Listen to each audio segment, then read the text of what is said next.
Pekerja-pekerja independen. Independen. Betul-betul berubah semuanya ya. Kantor akan berubah sekali. Jaminan sosial akan berubah. Masya Allah.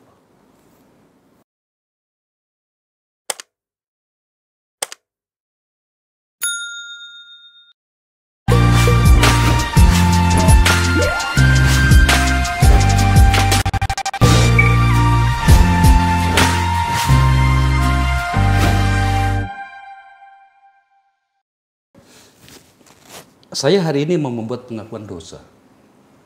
Dulu ketika narasumber saya yang sedang duduk di depan saya sekarang berbicara tentang berbagai hal yang mungkin pada saat itu saya gunakan kata kami, karena saya yakin bukan cuma saya sendiri. Kami pada saat itu beranggapan bahwa ini hanya sebuah diksi, ini hanya sebuah kata-kata. Dan salah satu kata-kata yang keluar atau ditelorkan oleh narasumber hebat saya hari ini adalah kata change, perubahan. Waktu itu saya pikir, ini hanya sebuah kata-kata. Hari ini, baik atas nama COVID maupun atas nama perubahan itu sendiri, ternyata menjadi sebuah kenyataan. Saya setidaknya di tempat saya ini tidak punya pilihan kecuali berubah. Hari ini saya ingin membuat pengakuan dosa itu. Prof. Renal Kasali. Saya baru tahu tuh. Tapi memang sejak menulis buku Change, apalagi setelah buku Disrupsi, musuh saya tambah banyak. Musuh saya tambah banyak. Pada saat buku Change ada seorang Romo bilang, Pak Renal tidak bermoral itu, masa kita disuruh change terus? Capek katanya. Orangnya sudah nggak ada, Romo itu sudah tidak ada. Saya membaca di salah satu grup gitu ya, dulu kan masih milis ya. Milis. Dan kita bisa trace dulu begitu, saya bisa trace, saya bisa baca. Kok percakapan itu tidak saya ketahui dan tidak langsung ke saya. Bayangkan kita ngomong change itu dimusuhin gitu ya. Padahal sejarah itu kan dari dulu, change itu sudah ada. Apalagi setelah disrupsi, mungkin situasinya politik saat itu. Mereka lebih sepakat itu adalah pelemahan daya beli, economics gitu ya. Bukan terjadi shifting. Jadi mereka melihatnya dari frame politik ketika kita bicara shifting, kita bicara tentang disrupsi. Tapi it happens. Selain karena kita sudah lama tidak bertemu, tapi yang saya mau katakan adalah kami itu membutuhkan sebuah penjelasan yang lebih utuh tentang kenapa kita harus berubah dan ternyata memang harus berubah. Apalagi ada COVID ini. Jelaskan ke kami, ajari kami tentang bagaimana kita seharusnya menyikapi semua ini. Saya ingin mengatakan kepada penonton Akbar Faisal Intensor, saya ingin bersaksi beneran bahwa setidaknya pada masa COVID ini, saya mendapati banyak hal yang membuat saya betul-betul kaget. Tadi saya jelaskan sesuatu pada Pak Renal Kasali. Bagaimana ternyata itu kita harus berubah. Prof, ajari kami, kita harus seperti apa sih? Apa yang terjadi dan kemudian bagaimana berprosesnya dan apa yang akan kita tuju dengan perubahan itu sendiri? Jadi saat ini saya sedang mengkaji perubahan yang lebih besar. Arahnya kemana perubahan ini? Setelah saya perhatikan, drivernya itu adalah populasi. Penduduk. Dulu ketika manusia mulai hidup menetap, itu alam itu penuh dengan kehidupan. Gajah banyak, harimau banyak, ikan banyak, kerang banyak, ikan paus banyak. Kita mau cari makan apa? Ada. Tetapi yang tidak ada adalah teknologi. Jadi manusia tidak bisa menyimpan. Dan akibatnya manusia hanya makan satu kali satu hari. Namun sains belum berkembang. Ketika sains belum berkembang, tingkat kematian anak banyak. Makanya orang tua dulu punya anak banyak. Dengan harapan sepertiganya akan hidup. Ternyata setelah sains berkembang, tahun 1800 itu baru jadi 1 miliar. Setelah itu sains berkembang.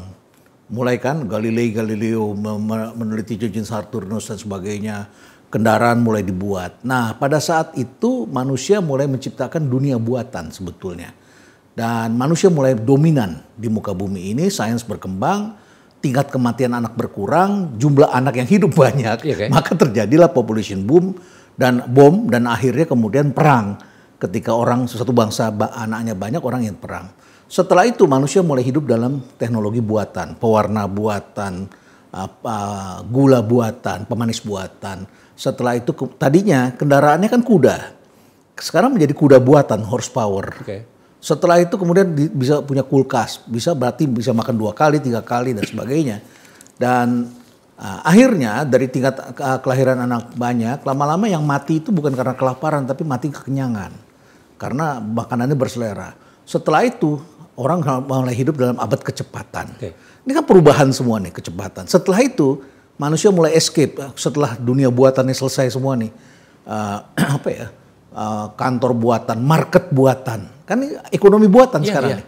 Uangnya juga udah digital semua. Kemudian dokter bisa mengoperasi dari jarak jauh. Kecerdasannya kecerdasan buatan. Suaminya atau istrinya bisa istri buatan lah ya. Suami buatan belum gitu, tapi istri buatan sudah. Iya. Kandungan buatan. Jadi sekarang ada surrogate mom ya. Ini akan jadi isu besar ke depan. Jadi orang bisa minjem kandungan orang lain begitu. Nah, kemudian setelah itu ini kan jadi berubah semuanya. Kecepatan berubah, teknologi berubah, orang mulai escape dari dunia real karena penduduknya sudah padat sekali. 7,9 miliar hari ini kan. 7,8 ke 7,9. Jadi padat sekali bumi ini, sampah makin banyak, ikan berkurang, yang tadinya alam penuh kehidupan menjadi alam penuh kelangkaan. Okay. Sampah yang banyak begitu. Sehingga kemudian mulailah diciptakan gagasan-gagasan untuk berubah lagi supaya lebih menghargai bumi. Tapi sebagian orang pilih escape. Oke. Escape-nya kemana? Ke meta, dunia meta. Meta itu apa? Dunia buatan kan? Dunia yang tidak kita pakai perasa airnya, tapi dengan mata, dengan okulus kita bisa meraba bahwa ini air begitu ya. Dan bahkan orang bisa mengaku diperkosa di dunia meta dan sebagainya. Jadi kita akan menuju ke dunia buatan dengan segala problema buatan ke depan. Nah, jadi banyak yang menjadi tidak relevan di masa lalu. Ketika mulai revolusi industri, orang di jalan di New York itu baca koran semuanya begini. Sekarang baca WA udah beritanya datang ke kita. Kita tidak perlu ke stasiun bis atau ke beli koran, tapi koran datang ke kita. Kita tidak perlu ke kampus, tapi kampus datang ke kita. Kita tidak perlu ke bank datang ke kita. Jadi pekerjaan yang hilang itu bisa dibayangkan atau diawali dengan pekerjaan yang tidak relevan atau berkurang. Jobnya dulu yang berubah, lama-lama work yang berubah. Nah, lama-lama ini kehidupan baru akan muncul begitu. Nah, ketika manusia escape, barulah manusia nanti akan menghargai universe. Jadi ada metaverse, ada universe gitu. Metaverse ke universe. Balik lagi ke universe. Kenapa? Karena di dunia meta, manusia akan merasa itu penuh dengan penuh dengan ilusi dan manusia jadi dilusi kan. Oke. Coba bayangkan kita jalan sebentar saja, tiba-tiba kita merasa ini jurang begitu. Karena kita lihat di syaraf kita, di mata kita itu jurang dan kita goyang. Begitu kita lepas ternyata nggak ada jurangnya di depan kita. Jadi akan terjadi banyak. Bitcoin orang boleh senang hari ini, tetapi sekarang mulai diadili pelakunya. Bitcoin laundering mulai terjadi. Bitcoin laundering. Laundering, pencurian sudah terjadi karena cyber security is not easy. Entar dulu. ini luar biasa ini kayak. Iya. Saya harus menata dulu agar kemudian kita semua mendapatkan pencerahan secara totali. Prof, sebelum saya masuk pada batasan-batasan geografis, hal yang masih banyak melingkupi cara berpikir orang Indonesia, apakah change itu, perubahan itu, berikut dengan seluruh risiko-risiko yang mengikutinya, hanya ditentukan atau diakibatkan oleh teknologi? Teknologi adalah salah satu driver. Tapi efek dari teknologi ini adalah pada perilaku manusia. Oke. Efeknya akan ke sana. Dan teknologi ini selalu pisau bermata dua. Di belakangnya itu kan ada masalah hukum. Apakah hukumnya bisa menyesuaikan? Katakanlah sekarang sedang ramai soal binomo itu, ya penipuan-penipuan seperti itu. Berapa tahun mereka akan diberi hukum? Jangan-jangan cuma 1-2 tahun nanti ke depan. Kasus penipuan di Amerika saja yang baru terjadi di dalam dalam seriesnya, bukan series, satu film ya di Netflix yang berjudul Tinder. Saya nonton itu. Swindler ya. Yes. Itu dihukum 4 tahun? Iya, tidak sampai malah. Tidak sampai 4 tahun ya? Dia jadi ini cerita yang disampaikan Pak Renald tadi itu seorang lelaki Israel bernama Simon. Yes. Yang menipu perempuan-perempuan yang masih memuja cinta di berbagai negara. Ya. Saya nonton, sudah 2 kali saya nonton. Ya. Itu dianggap juga sebagai bagian dari perubahan itu sendiri. Iya. Karena ada teknologi, karena bisa di masa pandemi kan kita kehilangan circle. Oke. Circle real untuk menemukan orang lain. maka manusia yang mencari di sana. Tetapi di sana kan tidak semuanya orang baik. Oh iya. Ya. Dan setelah nonton series berikutnya, ini 9 series dia agak panjang. Oh oke. Masih ada seriesnya? Ada lagi series lain, Inventing Anna. Itu 9 series di Netflix. Itu berbicara tentang seorang perempuan yang berhasil memperdaya investor-investor kelas kakap, uangnya berpindah ke dia karena dia mengklaim bahwa dia akan mendirikan startup merupakan anak dari orang kaya di Jerman. Ternyata tidak demikian, tapi uangnya berpindah. Dan hukumannya pun singkat sekali, tidak besar. Oke, saya bawa pada konteks kita, Prof, di mana saya harus selalu berhati-hati untuk berbicara tentang bagaimana kondisi kita. Kita sebagai generasi lama. Ya. Sekarang ini banyak orang yang terlalu cepat tersinggung, meskipun realitasnya kita sudah sampai pada tahapan itu. Kita ini kan secara teknologi masih bergantung pada provider dari luar. Bagaimana seharusnya kita menyikapi situasi ini, sementara kita sudah berada pada fase yang mau tidak mau harus berubah itu sendiri, Prof?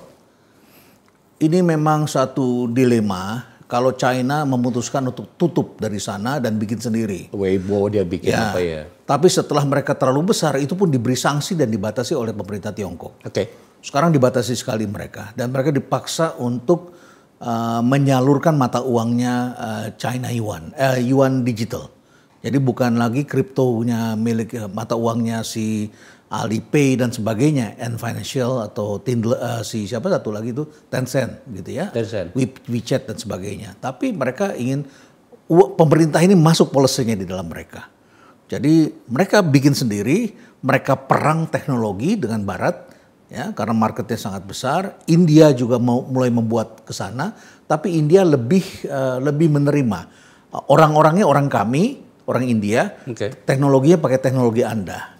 Nah, Indonesia ini berada pada tataran di mana anak-anaknya, anak mudanya lebih senang ilmu sosial. Sehingga tidak punya jagoan matematika untuk data science, untuk teknologi yang dalam jumlah besar. Ada, tapi tidak besar, tidak masif begitu. Lebih banyak kita punya ilmu sosial. Sehingga kemudian kita lebih kepada pengguna teknologi. Nah, di mana kita bisa mengontrolnya? Pada infrastruktur telekomunikasi. Harusnya kita bisa kontrol di sana. Harusnya kita bisa kontrol. Itu satu. Yang kedua, kalau kita tidak bisa lakukan itu, kita harus mempunyai aliansi yang kuat. Nah, aliansi ini sekarang menjadi debatable dan masalah. Karena dua aliansi ini bertarung. Kita teman yang satu marah.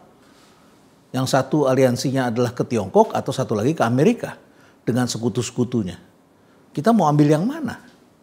Ini suatu dilema begitu. Sehingga Indonesia akan kembali lagi ke persoalan-persoalan pada zaman Bung Karno dulu kan.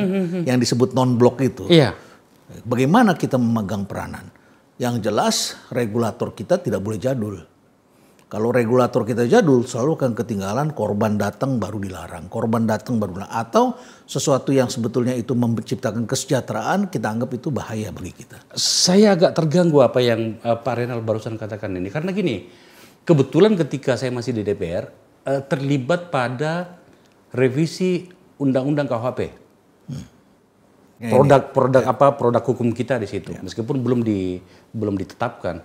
Tapi kayaknya sih problem-problem ini atau jawaban dari seluruh problem teknologi yang berkelindan hari ini kayaknya belum diterjemahkan secara detail di situ.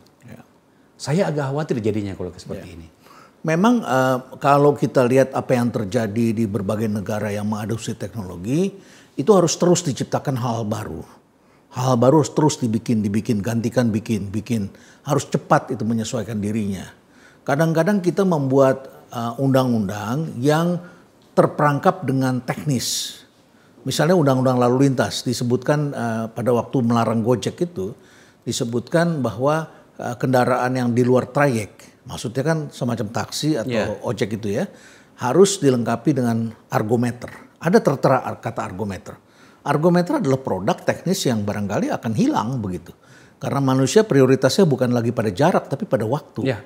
Nah, pemahaman tentang itu tidak ada pada waktu dibuat. Itu it's okay, karena itu kan ada batas waktunya.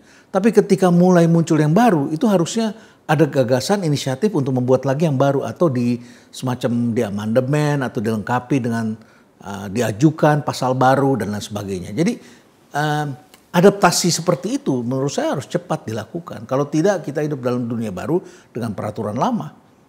Hari ini menurut Pak Renal gimana? Apakah seluruh produk perundangan kita mampu mengatasi pertumbuhan dan perkembangan yang luar biasa ini? Not necessarily, karena di belakangnya ada orang yang mengatur. Saya kasih contoh yang paling gampang. Salah satu yang kami dorong untuk lahir kira-kira 10 tahun yang lalu itu adalah crowdfunding. Crowdfunding menjadi social crowdfunding. Kebetulan anak muda ini dulu besarnya lahirnya di Bukit Tinggi dan dia melihat model Hatta lah, melihat koperasi, gotong royong dan sebagainya, model Bung Hatta. Setelah dia lulus dia ikut saya ke Pulau Buru dan kemudian dia lihat masyarakat tuh perlu ditolong. Jadi panggilan sosialnya tinggi sekali. Nah karena di rumah perubahan kami adalah social enterprise, maka kami gembleng anak-anak itu menjadi social entrepreneur. Lahirlah yang disebut Kita Bisa itu. Kita Bisa. Social crowdfunding. Dan sudah menolong lumayan cukup banyak orang. Tapi suatu ketika mereka melihat ada banyak orang kecil yang tidak tertolong. Dan mereka bikin patungan untuk menolong orang kecil semacam social insurance. Tapi bukan social insurance. Dan mereka menolong rakyat-rakyat kecil yang kesusahan yang tidak mempunyai cash dalam waktu singkat. Mereka sebut Kita Bisa saling jaga. Hanya dalam rapat sekitar 5-10 menit oleh Satgas kemudian dibubarkan. Dengan alasan ini adalah asuransi yang tidak berizin. Jadi melihatnya seperti itu. Padahal yang menjadi desakan masyarakat ini adalah soal asuransi yang lain. Tapi karena hal seperti ini kan masalah teknologi. Bagaimana masyarakat kerekatan sosial untuk menolong sesama itu cukup kuat. Indonesia negara yang nomor 1 sampai nomor 3 di dunia yang memberikan sangat generous untuk memberikan bantuan pada orang lain. Itu problem yang kita hadapi bukan cuma di situ saja, banyak tempat. Banyak tempat ya. Ya. Prof, saya mohon izin menarik lebih ke bawah lagi pembicaraan kita. Saya bawa menjadi sesuatu yang real. Karakter Akbar Faisal Unsensor itu mencoba untuk kemudian bagaimana betul-betul bisa dipahami oleh banyak orang karena ini podcast politik yang kadang-kadang orang bilang terlalu berat bahasanya.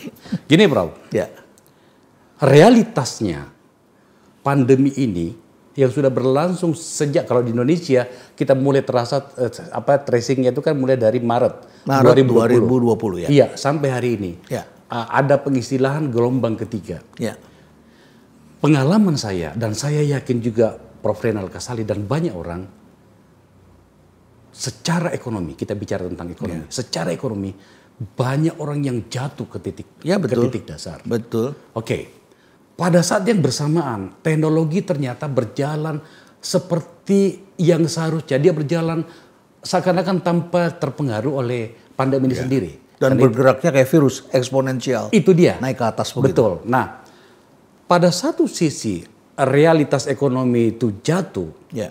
Terutama juga mungkin karena perlakuan kita yang tidak mau meninggalkan masa lalu. Ya. Selalu menggunakan cara-cara yang tradisional. Pada saat yang lain itu teknologi berkembang. Jadi ada dua disparitas yang saya yakin banyak orang membutuhkan terapi untuk itu. Bagaimana cara mengatasinya? Prof, bagaimana cara menghadapi seperti ini agar kemudian kita ya barangkali bisa mungkin 2023 nantinya kita bisa berjalan lagi normal seperti seharusnya. Saya pikir ada benarnya juga kenapa orang di Asia banyak membuat perusahaannya jadi konglomerat. Oke. Sementara di negara-negara industri mereka itu membuat perusahaannya fokus pada satu perusahaan. Jadi Eastman Kodak itu hanya punya Kodak aja. Sementara pengusaha kita itu punya A, B, C, D dan sebagainya. Dalam alam yang berlimpah gitu ya.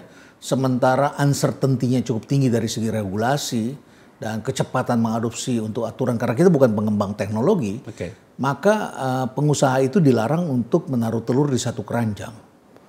Maka kita harus spread telur itu supaya kalau keranjang itu jatuh, kita masih punya 2-3 keranjang lain yang masih utuh. Jadi pemahaman tentang resiko ini seringkali hanya ada di bangku sekolah ketika orang belajar finance. Tetapi dalam prakteknya masyarakat kita seringkali kalau melihat opportunity, melihat angka-angka di atas kertas yang besar, mereka lupa terhadap resiko.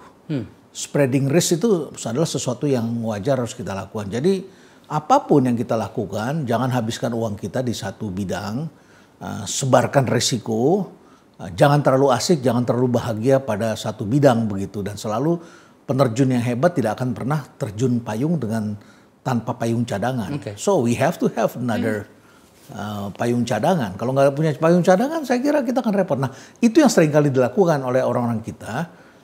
Mereka terlalu euforia dengan sesuatu yang mereka sukai, dan mereka lupa bahwa ketika terjun dia nggak bawa payung cadangan itu Dan jatuh. Penerjun hebat sekalipun tidak akan berani melakukan itu. Padahal kita bukan penerjun hebat, kita adalah pemula. Strukturnya, katakanlah misalnya saya ini yang jatuh, mudah-mudahan tidak terjadi. Dalam kondisi seperti ini, apa yang harus aku lakukan, Prof?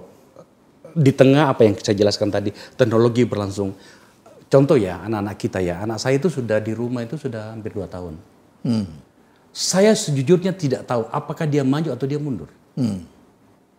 Hari ini saya baca pernyataannya Menteri Pendidikan Nadiem Makarim itu bahwa sistem pembelajaran kita terancam atau apapun penamannya tadi, kira-kira seperti itulah.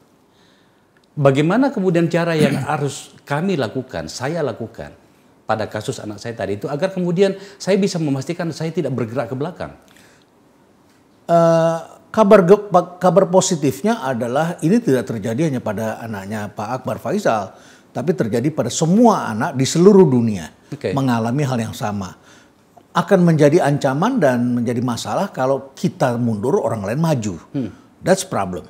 Tapi ketika kita mundurnya rame-rame, saya kira akan membentuk klaster baru yang sama kesempatannya. Itu satu. Yang kedua, pandemi ini sebetulnya mengajarkan pada para pembelajar siapapun juga bahwa yang namanya ilmu pengetahuan itu akan berkembang terus. Jadi apa yang kita pelajari 30 tahun yang lalu, 20 tahun yang lalu, bahkan 5 tahun atau setahun yang lalu, itu akan hilang dalam waktu beberapa tahun ke depan. Sehingga potensi kita menjadi useless menggunakan ilmu yang kemarin itu sangat besar. Itu yang kedua. Yang ketiga, yang dibutuhkan oleh pembelajar itu sebetulnya bukan sekedar pengetahuan toh. Pengetahuan adalah basis, tetapi juga diperlukan yang ketiga, yaitu kecerdasan. Jadi yang tadi itu disebutnya intelek. Intelek itu adalah pemahaman. Sehingga banyak orang lama, dan celakanya orang lama ini panjang umur loh. Ya, sehingga mantan menteri yang umurnya 70 tahun masih bisa berkuar dengan ilmu dia 10 tahun yang lalu. Dan dia merasa dirinya paling benar begitu kan ya. Sampai hari ini, karena dia panjang umur kan gitu kan ya. Kalau di perusahaan ditunggu sama pensiun, mereka setelah itu sudah tidak punya bicara lagi kan di perusahaan kan. Tapi hari ini masih bunyi dengan metode dia bisa sebarkan sendiri. Nah, yang ketiga ini namanya adalah intelligence, bukan intelek saja, tapi intelligence. Intelligence itu apa? Kecerdasan.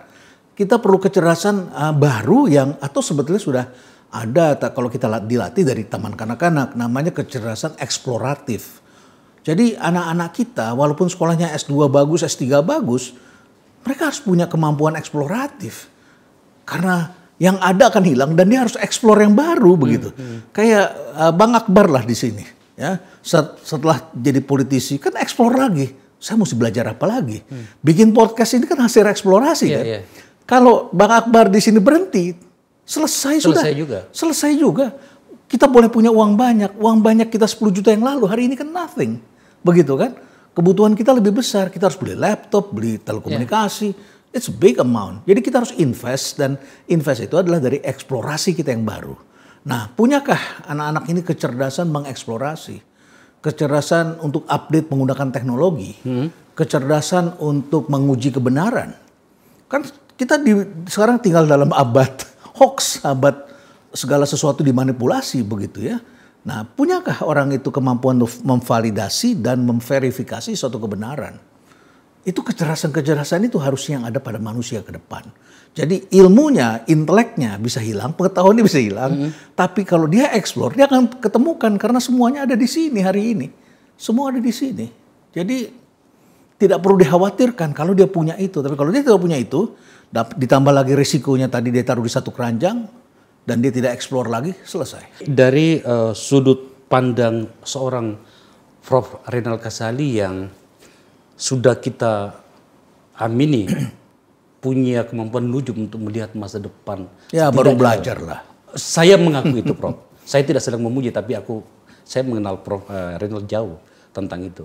Hari ini sebenarnya kita berada pada posisi mana? Dari apa yang kita bahas tadi?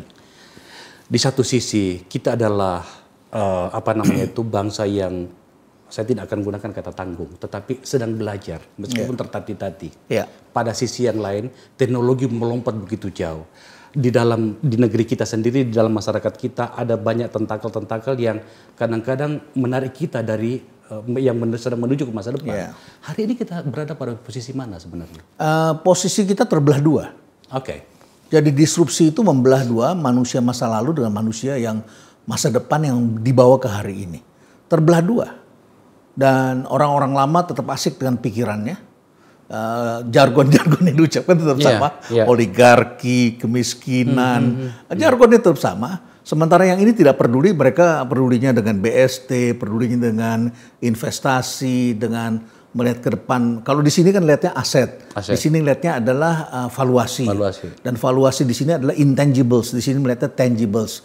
Di sini historical base sehingga accounting base. Kalau di sini mereka melihatnya future.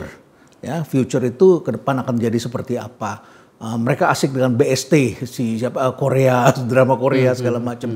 Mereka asik dengan teknologi baru, NFT, Gojali muncul yang wajahnya seperti itu tapi Gojali everyday gitu ya. So mereka explore di sini dengan suka dukanya dan dari kecil mereka sudah masuk di sana. Mereka masuk di Bitcoin ketika harganya masih sangat murah. Sedangkan kita sudah sangat mahal, kita kemudian gagap dan kita mengatakan, gila kalau gue beli berapa ya? Harganya sudah segitu. Tapi ini masa depannya ada nggak ya? Begitu kita beli tiba-tiba turun. Karena Elon Musk tiba-tiba berubah pandangan. Sejujurnya, salah kan? Kira ini sering mendatangi saya, Prof. Ya mungkin karena saya sudah tua kali. Di sini kita bicaranya kan bank tuh bank-bank pemerintah dan BCA, bank buku 4 yang besar. Di sini ngomongnya bank jago begitu. Yang masih kecil bank buku 1 jadi bank buku 2, bank buku 2 tiba-tiba harga sahamnya dari berapa 250 atau berapa sekarang jadi 18.000. Dahsyat sekali seperti itu begitu. So a lot of things change di sini. Saya ulangi lagi pertanyaan saya, Prof. Dengan bahasa yang berbeda barangkali. Haruskah kita khawatir dengan situasi yang tadi? Mungkin khawatirnya kita juga berlebihan barangkali. Mungkin khawatir kita berlebihan. Karena masyarakat yang di masa depan nggak peduli juga dengan suara masa lalu begitu ya. Saya beri contoh aja yang paling gampang begini ya. Saya agak terganggu dengan dialog-dialog tentang IKN yang selalu bicaranya tentang masa lalu gitu. Masa lalunya adalah tentang banjir, polusi, apakah harus kita pindah, sudah enak di sini dan sebagainya. Itu kan dialog masa lalu, sampah dan sebagainya di sini. Sementara ada dialog masa depan di sini yang dipikirkan anak muda. Terus saya bikin topik itu, saya angkat gitu. Begitu saya baca, saya survei, ternyata di berita sekelas Kompas sekalipun yang nonton cuma 11.000 begitu. Cuma 11.000 begitu. Sementara kalau topik kita bahas flexing, yang nonton punya saya aja, saya kaget bisa sampai 2,5 juta. Topik serius seperti saya 2,5 juta kan that's big amount gitu ya. 2,5 juta. Kalau belahan dada bisa sampai 6 juta, 8 juta kita nggak heran lah. Kan banyak kan seperti itu ya. Agama juga tinggi kita nggak heran. Tapi ternyata kaum muda itu punya agenda-agenda tersendiri dan mereka bisa komentarnya kita baca dan mentertawakan hal-hal yang kita anggap tuh serius begitu. Mereka mentertawakan, syukur gue dari dulu udah curiga, gue udah begini. Itu mereka bicara seperti itu. So, sebagian anak muda itu memang, sebagian anak muda itu tergiur oleh flexing dan sebagainya. Tetapi mereka sebagian sadar. Sedangkan di sini, generasi yang lama, ini penuh khawatir dan dengan tema-tema masa lalu. Dan diabaikan oleh anak-anak muda ini, tema-tema itu. Tidak bunyi di sini. Sangat tidak bunyi. Jadi ada orang-orang yang terbagi dalam kelompok-kelompok bicara dengan temanya masing-masing. Dalam situasi seperti itu, Prof, apakah relevan atau logik kalau kemudian kita masih bertanya tentang peran negara? Menurut saya negara sangat penting sekali untuk mengantar kita ke depan. Negara hadir itu wujudnya bisa macam-macam. Tetapi biasanya kehadiran negara itu menjadi kritik bagi cara berpikir lama.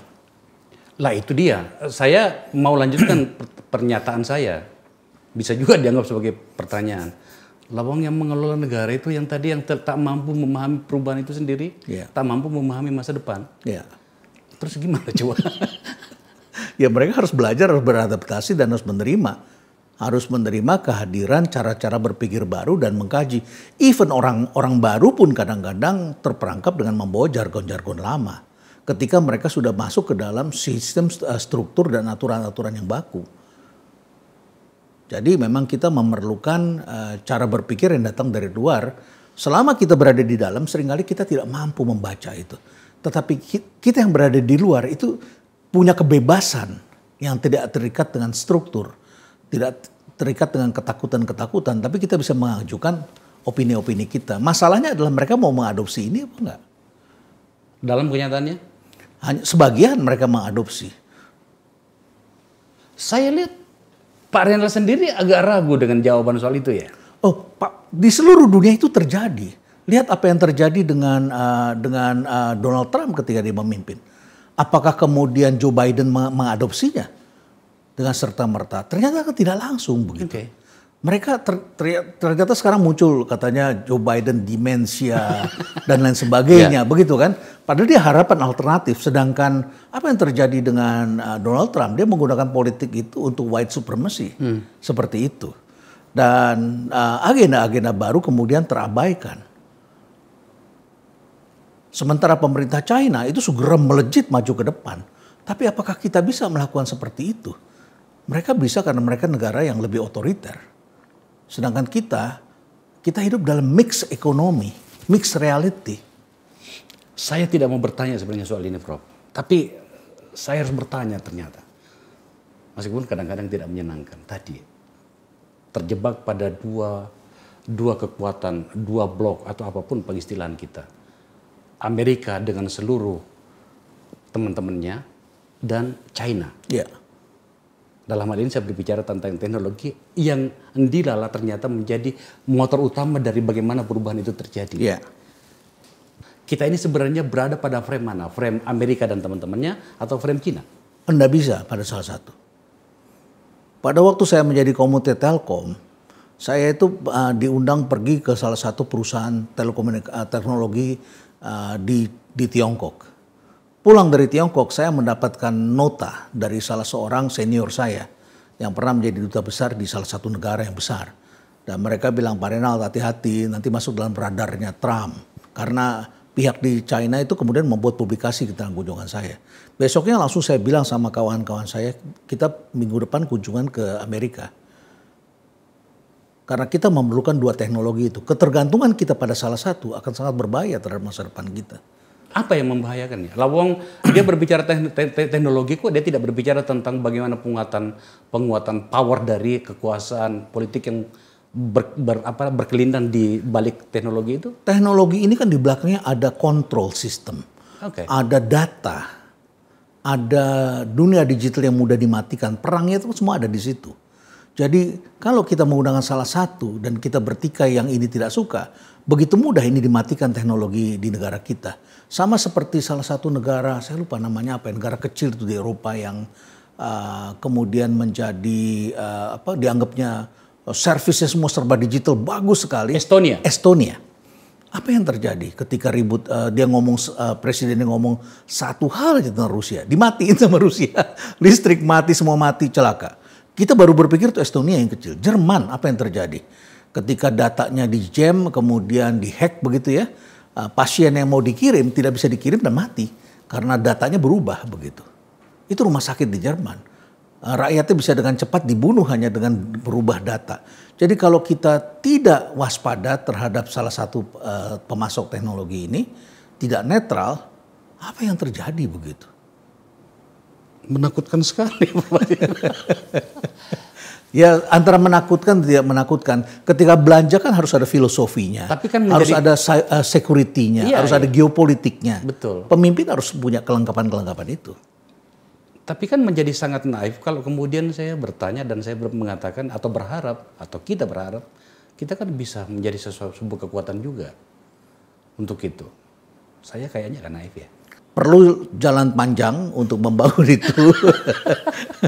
Perlu jalan panjang walaupun kita bisa membangun, walaupun ada anak-anak kita yang sudah berkontribusi, tapi dunia kali ini dunia aliansi, harus punya teman. Teman adalah satu hal, Prof. Tetapi kemudian pertanyaannya, apakah kita sudah memulainya? Kalau bicara teknologi kan berarti kan kita berbicara tentang infrastrukturnya. Ya. Apakah kita sudah memulainya? Prof. Henar pernah di Telkom sebagai komisaris utama. Ya. Berbicara dengan banyak orang konsultan pada banyak BUMN yang juga berbicara tentang itu. Apakah kita sudah berada pada poin itu? Fortunately, we are not alone. Ada bangsa lain yang juga semuanya punya nasib yang sama seperti kita. Korea juga punya nasib yang sama seperti kita. Sehingga ketika Mark Zuckerberg bilang metaverse, Seoul langsung bilang saya ikut katanya. Saya nggak mau ketinggalan. Seoulnya langsung ikut. Apakah ini pakai teknologi Korea? Kan tidak. Ini pakai teori, pakai ininya Facebook kan. Nah, platformnya Facebook. Kemudian Apple ikut di situ. Itu aliansi besar yang masuk dalam kelompok itu. Dulu ketika Garuda Indonesia bertarung lawan Singapore Airlines, kalah kita.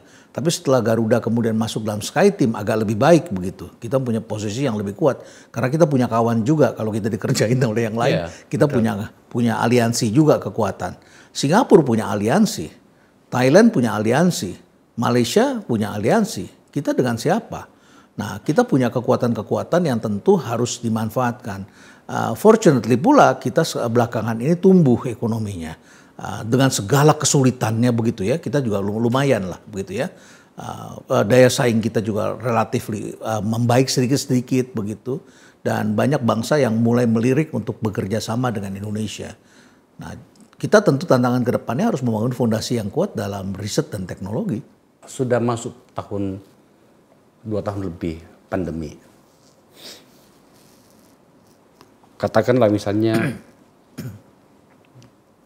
akhirnya secara kelembagaan pemerintah mengatakan kita sudah harus berdamai dengan COVID atau Omicron. Tak ada lagi gelombang-gelombang yang lain. Toh itu juga sudah dilakukan oleh beberapa negara, setidaknya di Eropa.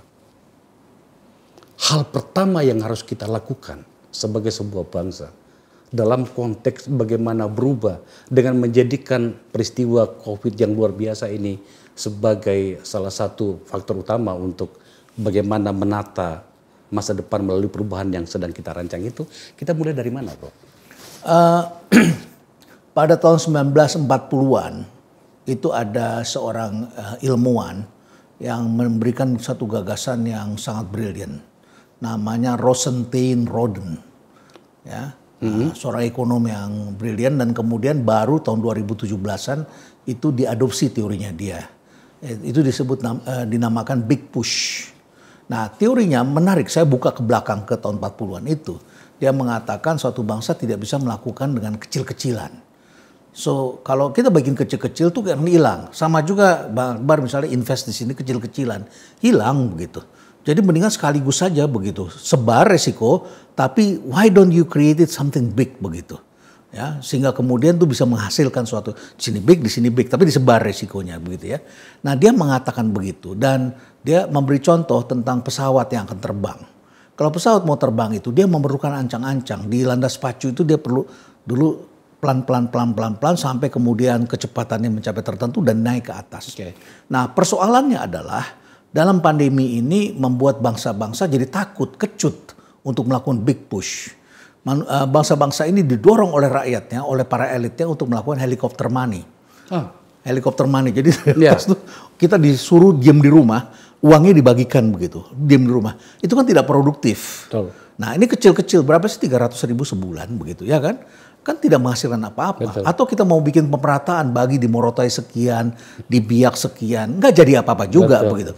So what should we have in the future is something big begitu, something big. Dan itu disebut sebagai big push gitu ya. Di mana itu yang bisa membuat ekonomi kita bisa maju ketika bangsa-bangsa lain lagi grogi semuanya. Punyakah kita keberanian untuk menciptakan sesuatu yang big begitu? Itu harus ada. Sementara para elit yang mengatakan jangan, ini masih pandemi, ini masih COVID. Nanti kalau sudah selesai, nggak bisa. Kalau sudah selesai, you are late. Jadi harus ada lain lagi tantangannya. Lain lagi. Jadi pada saat sekarang kan kita sudah mereka-reka lah. 2 tahun ini saya selalu mengatakan pandemi ini 4 tahun baru selesai, gitu 4 ya. 4 tahun. Waktu itu feeling saya dan setelah saya membaca sebelum pandemi keluar itu ada satu buku keluar namanya Pandemic Century. Itu saya kaji pandemi yang tiba-tiba hilang kayak macam-macam tuh, Black Death, flu Spanyol, semua itu ada kajiannya. Nah, saya baca itu dan setelah itu saya bilang ini 4 tahun kalau lihat seperti ini ya. Nah, terus kemudian sudah jalan 2 tahun. Jalan 2 tahun sebenarnya kita sudah mulai melihat tanda-tanda, tapi kita masih hidup dalam ketidakpastian. Oke. Ya kan, Omikron muncul, ternyata orang yang divaksin kena lagi. Iya, betul. Orang yang divaksin kok kena Omikron, kan kita juga bingung. Iya. Tetapi tidak mematikan barangkali, ya, walaupun ada yang mati tentunya. Nah, terus sekarang kita sudah melihat tanda-tandanya nih. Apakah kita sebagai manusia mau di rumah terus? Kan jawabannya tidak. Malioboro penuh, satu hari 40.000 orang datang ke sana di Jogja begitu ya, sulit dibendung, dijaga pagi hari, tapi tengah malam mereka bisnis sudah sampai di sana. Orang udah capek juga. Ya kan, orang sudah capek, orang pengen keluar. Iya. Makanya ini era escape saat ini begitu. Nah pada saat escape ini, government tuh harus melakukan big push dengan cara ancang-ancangnya sekarang, bikin salah satunya gitu ya, ibu kota. Apakah ibu kota ini big push? I don't know. Apakah ini big apa enggak begitu? Akan ditarik supaya tidak big pasti oleh sebagian orang yang berpikir dengan cara masa lalu. But a nation for prosperity in the future need to have something big begitu. Nggak bisa kecil-kecil dan akhirnya hilang. Kita kan berpikir misalnya dapat bantuan dari Uni Eropa, kasih ke Bappenas, Bappenas panggil kepala-kepala daerah, akhirnya dibagi rata. Akhirnya nggak jadi apa-apa kan? Nggak jadi apa-apa. Karena impact di tiap daerah tidak sama. Jadi di daerah-daerah mungkin tertentu, juga tidak cukup kemampuan untuk mengelolanya barangkali. termasuk dan jumlahnya tidak besar. Itu dia. Mau bikin apa begitu? Dengan uang yang kecil-kecil itu menggarami Indonesia yang tadinya besar, tetapi kita kemudian berpikir ya udah sama rasa begitu kan? Dan akhirnya hilang. Jadi kita harus mulai dari mana ke depan itu? We have to create something big and then push it big gitu ya. Jangan takut tuh melakukan itu dan spread resikonya pada beberapa. Ini pertanyaan sebenarnya saya mau simpan di bagian akhir tadi, tapi tampaknya kita memang sudah harus mengakhiri. Ada dua pertanyaan yang paling banyak ditanyakan orang, Bro. Saya harus menyampaikan ke Pak Prof. Renal. Yang pertama adalah,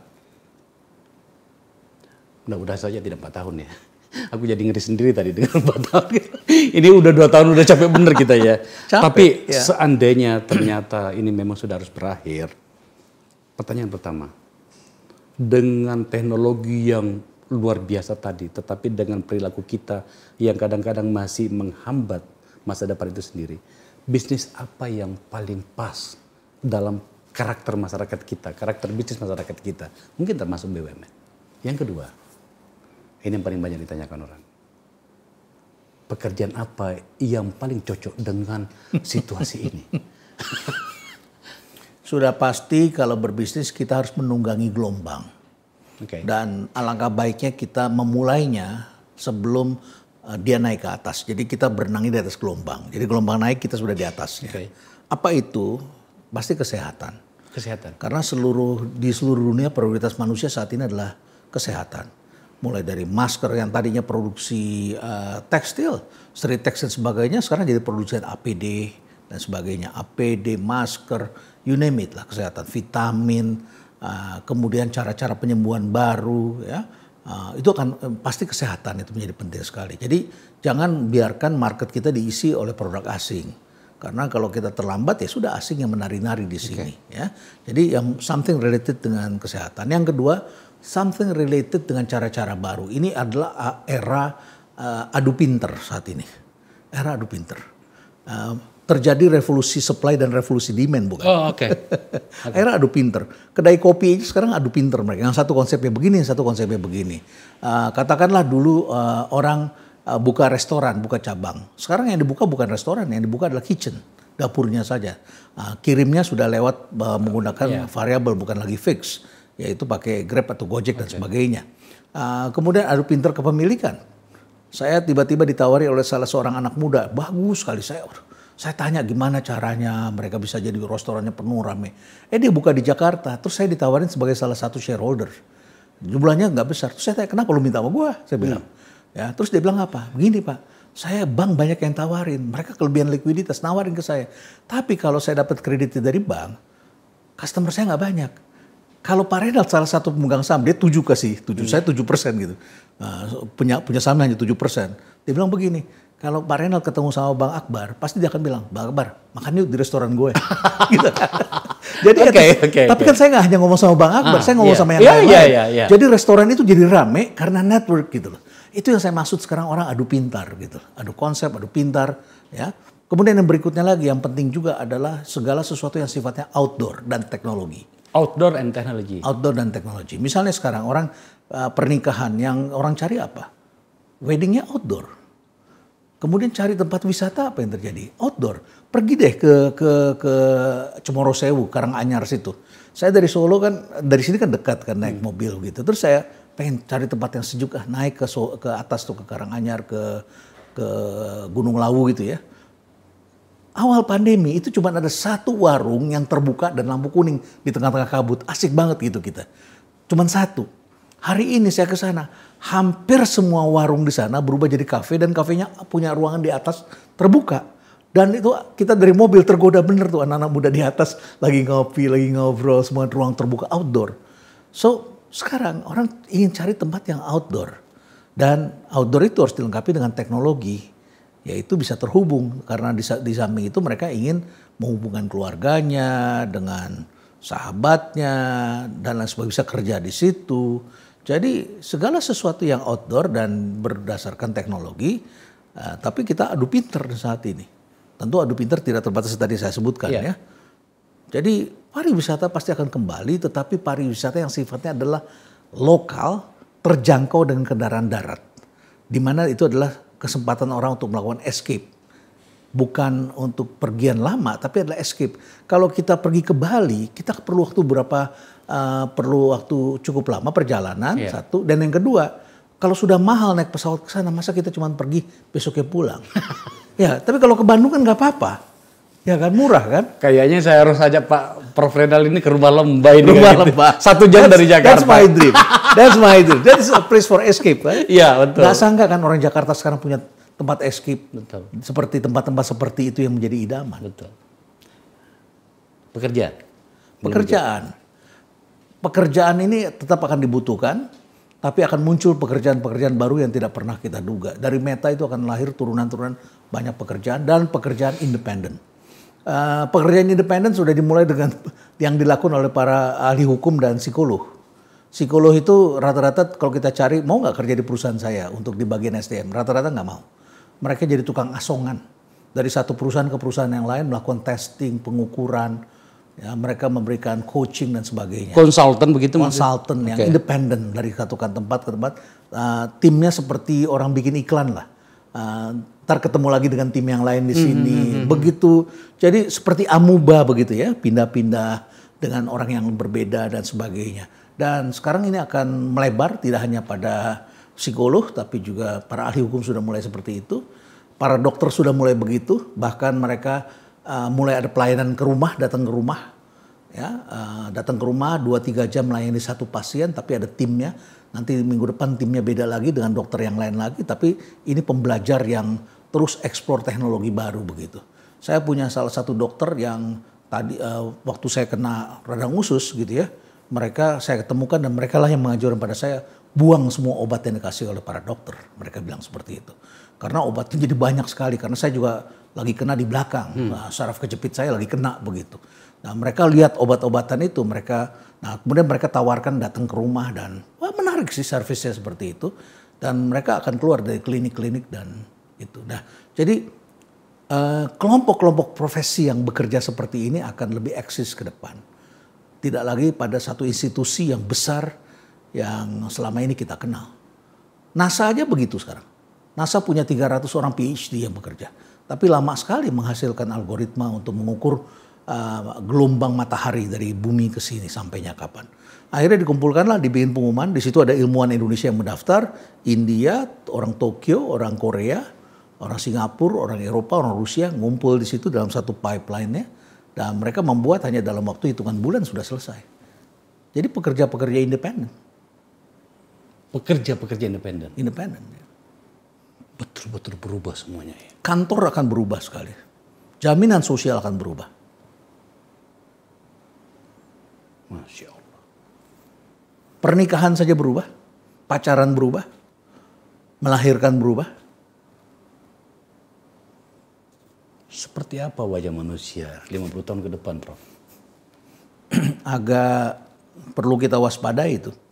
Kalau manusia terlalu malas dan hidup terlalu mengandalkan teknologi, teknologi bisa membunuh mereka.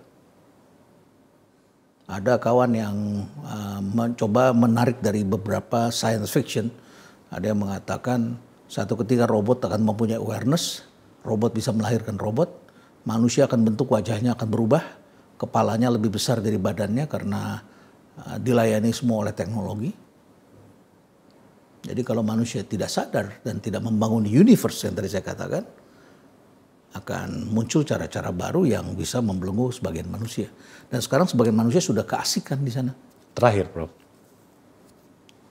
Sebagai manusia produk budaya Indonesia, dengan seluruh yang sudah dijelaskan oleh Pak Prof. Renal Kasali tadi, bagaimana dengan ikatan keluarga?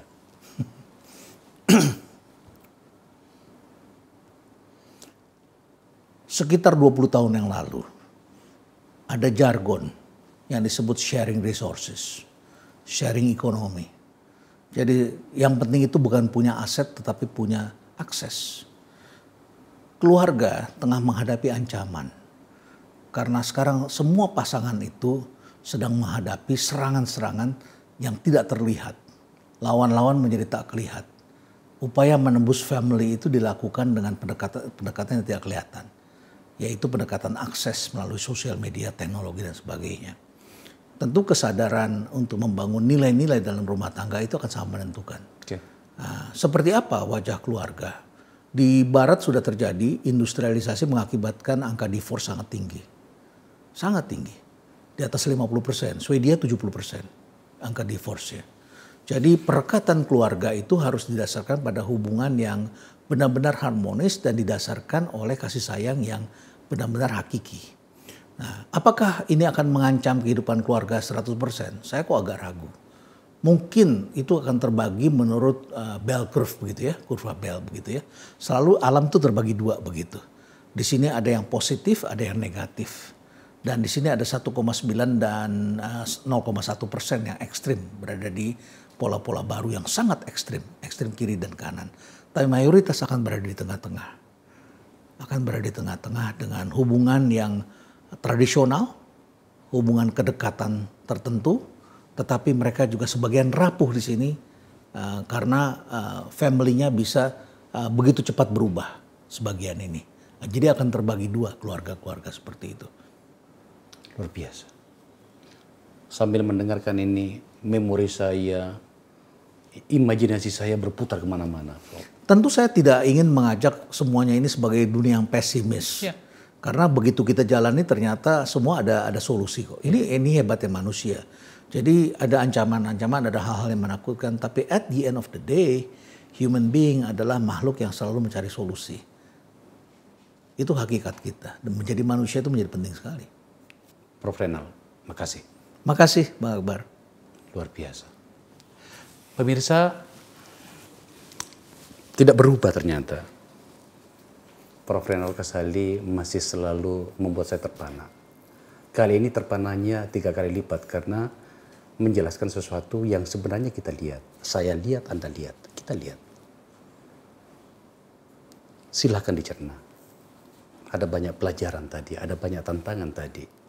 Meskipun dikatakan saya tidak pesimistik menghadapi semuanya, tetapi kita memang harus berubah untuk memahami apa yang sedang terjadi. Begitulah seharusnya. Saya tidak akan menyimpulkannya. Tapi setidaknya hari ini, saat ini, kita belajar dari orang yang telah lama menghabiskan usia profesionalnya menjadi nujum dari kehidupan sosial kita. Terima kasih telah menyaksikan Akbar Faisal Uncensored. Prof, makasih. Makasih.